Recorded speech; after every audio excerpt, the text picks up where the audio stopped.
Kita merapat.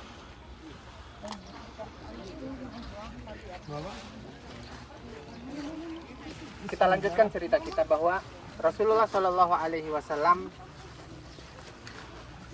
karena tekanan demi tekanan kafir Quraisy di kota suci Mekah Al-Mukarramah, akhirnya beliau berinisiatif untuk berhijrah ke Taif. Tapi seperti yang kita ceritakan tadi, di Taif justru Rasulullah SAW dihinakan, diusir. Bahkan di sepanjang jalan yang dilalui oleh Nabi SAW, ditunggu oleh penduduk Taif, tua, muda, laki-laki, perempuan, anak-anak semua bawa batu. Begitu Rasulullah SAW melintas, dilempari batu sampai terkumpul, dibangunkan, dilempari hatta tadabna lahu daman. Sampai-sampai sendal Nabi SAW basah dengan darah yang berkucur dari tubuh beliau yang mulia. Beliau kemudian pulang ke Mekah. Sejak perjalanan ke Mekah, ayat-ayat yang turun dari Allah Subhanahu wa taala adalah surat Yusuf. Menjadi tasliyah, penghibur bagi Nabi Shallallahu alaihi wasallam. Sampai di rumah, beliau masuk ke rumah sudah tidak ada lagi Khadijah. Tidak ada lagi sang istri tercinta yang biasa menyambut beliau dalam suka dan duka. Tidak ada lagi yang menyelimuti beliau sebagaimana ketika beliau pulang dari Gua Hira.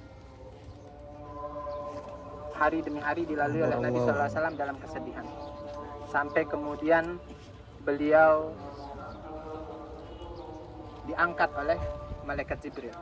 Didatangi oleh malaikat Jibril lalu kemudian diambil dari rumah beliau dan diperjalankan minal Masjidil Haram ilal Masjidil Aqsa. Di Masjidil Aqsa beliau mendapatkan kehormatan mengimami para nabi dan rasul. Dari Masjidil Aqsa beliau dinaikkan ke langit ketujuh ke Sidratul Muntaha untuk mengambil satu perintah yang teramat mulia, yaitu sholat 5 waktu. Kata para ulama, disitulah kemudian kita paham bahwa sungguhnya seberat apapun masalah kita, jawabannya adalah sholat. Sebab sholat itu diambil oleh Nabi SAW di langit ketujuh sana saat beliau setelah melalui tekanan demi tekanan, cobaan demi cobaan, duka cita demi duka cita. Sehingga ketika turun ke bumi dengan semangat yang baru, beliau mendakwahi orang-orang yang datang ke Mekah. Penduduk Yathrib 7 orang masuk Islam, pulang ke Madinah.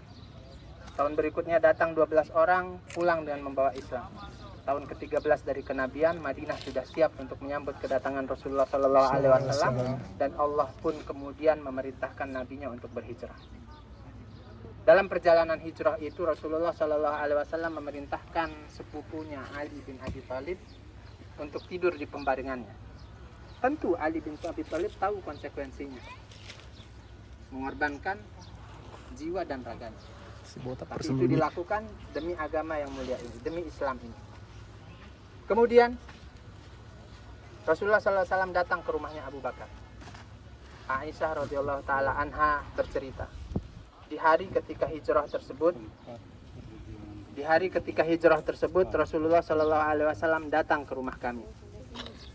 Di hari ketika hijrah itu Rasulullah SAW datang ke rumah kami.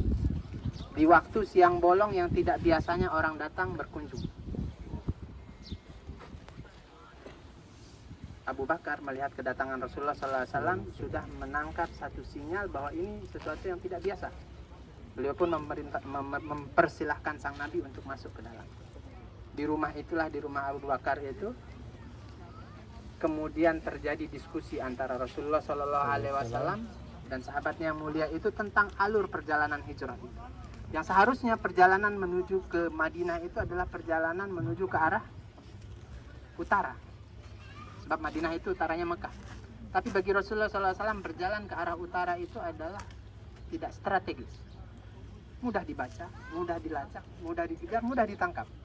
Akhirnya kemudian beliau memutar haluan. Seharusnya ke utara menjadi ke selatan.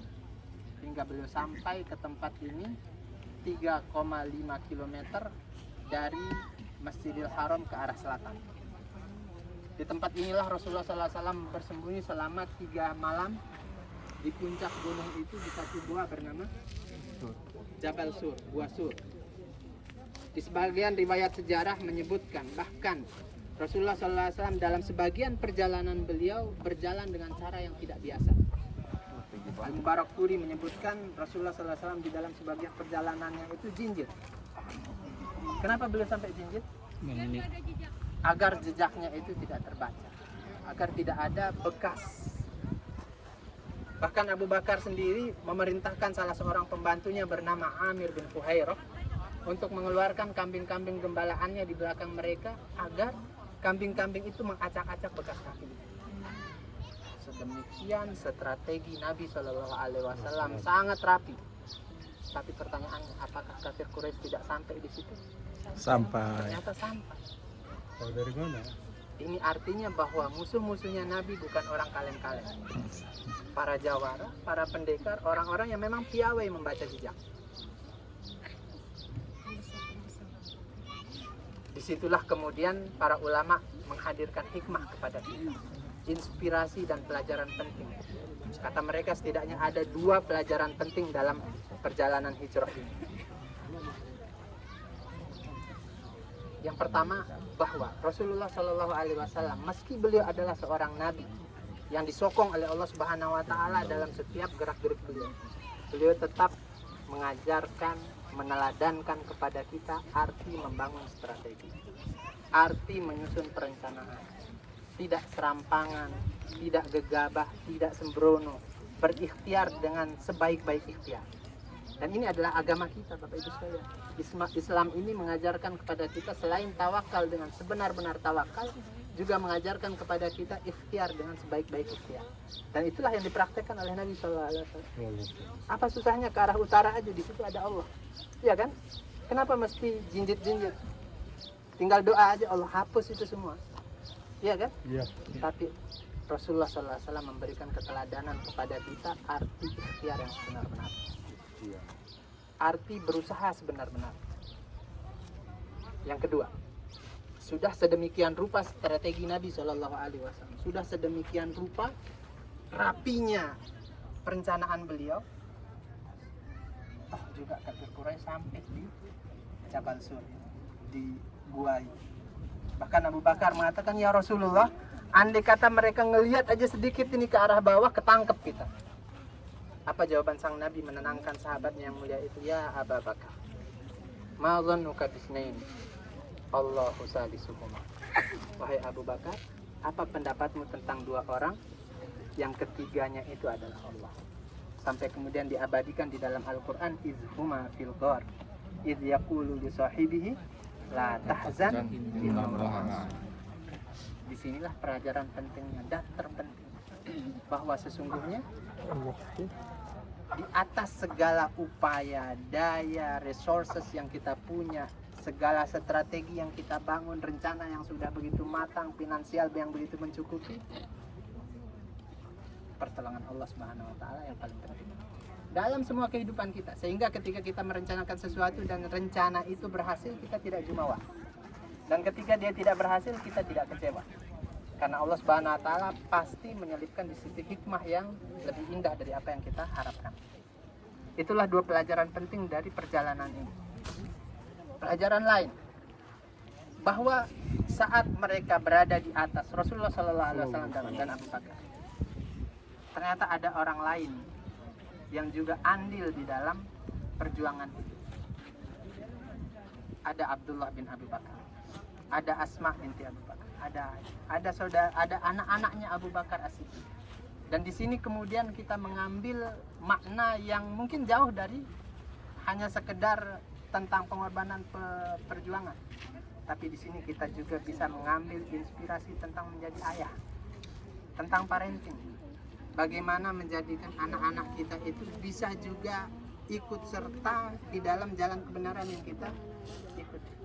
Jadi tugas seorang ayah itu bukan hanya ngasih makan anak-anaknya, tapi memastikan bahwa anak-anaknya itu berjalan di atas jalan kebenaran. Sebagaimana sosok Abdullah yang kemudian mondar-mandir ke tempat ini. Pagi, kata sejarah, pagi Abdullah sudah ada di Mekah. Sampai sore dia ada di Mekah, men-scroll semua informasi yang beredar. Kalau bahasa anak sekarang itu semua dia scroll. FB-nya, Twitter-nya, semua itu dia scroll sama Abdullah bin Abu Bakar. Nanti sorenya informasi dia bawa ke sini. Dia bermalam di sini menceritakan kepada Rasulullah SAW apa yang berkembang di Mekah. Besok subuh dia turun lagi. sudah berada di Mekah dan mengumpulkan apa yang berkembang.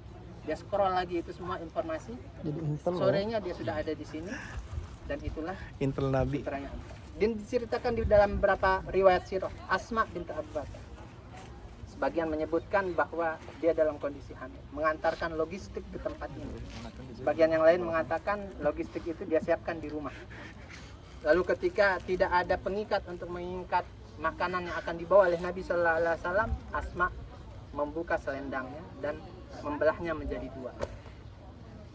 Satunya dia pakai kembali untuk mengikat jubahnya, satunya dia pakai untuk mengikat makanan. Yang orang-orang itu kemudian nanti tumbuh besar menjadi seorang ibu dan anak-anaknya menjadi orang-orang hebat. Lahirlah dari Asma binti Abu Bakar sosok gubernur Mekah bernama Abdullah bin Zubair. Sosok pemuka ulama generasi tabi'in bernama Urwah bin Zubair. Itu adalah sosok-sosok luar biasa yang lahir dari rahim seorang Asma binti Abu Bakar yang dahulu menjadi penyiap logistik bagi Nabi Shallallahu Alaihi Wasallam saat berada di Jabal Sur. Mudah-mudahan dengan kita berada di sini kita bisa mengambil inspirasi dari orang-orang besar, dari Amin. Rasulullah Amin. SAW, dari Abu Ya Bakar, dari putra-putri Abu Bakar, dari pembantunya Abu Bakar, dan dari orang-orang yang senantiasa membawa Islam ini sehingga dia sampai ke dalam hati kita. Jabal Sur, selanjutnya kita sholat asar di Masjid Ar-Rajhi. Kalau mau foto-foto silahkan, tapi tidak lama-lama karena kita sudah masuk waktu asar. Ya.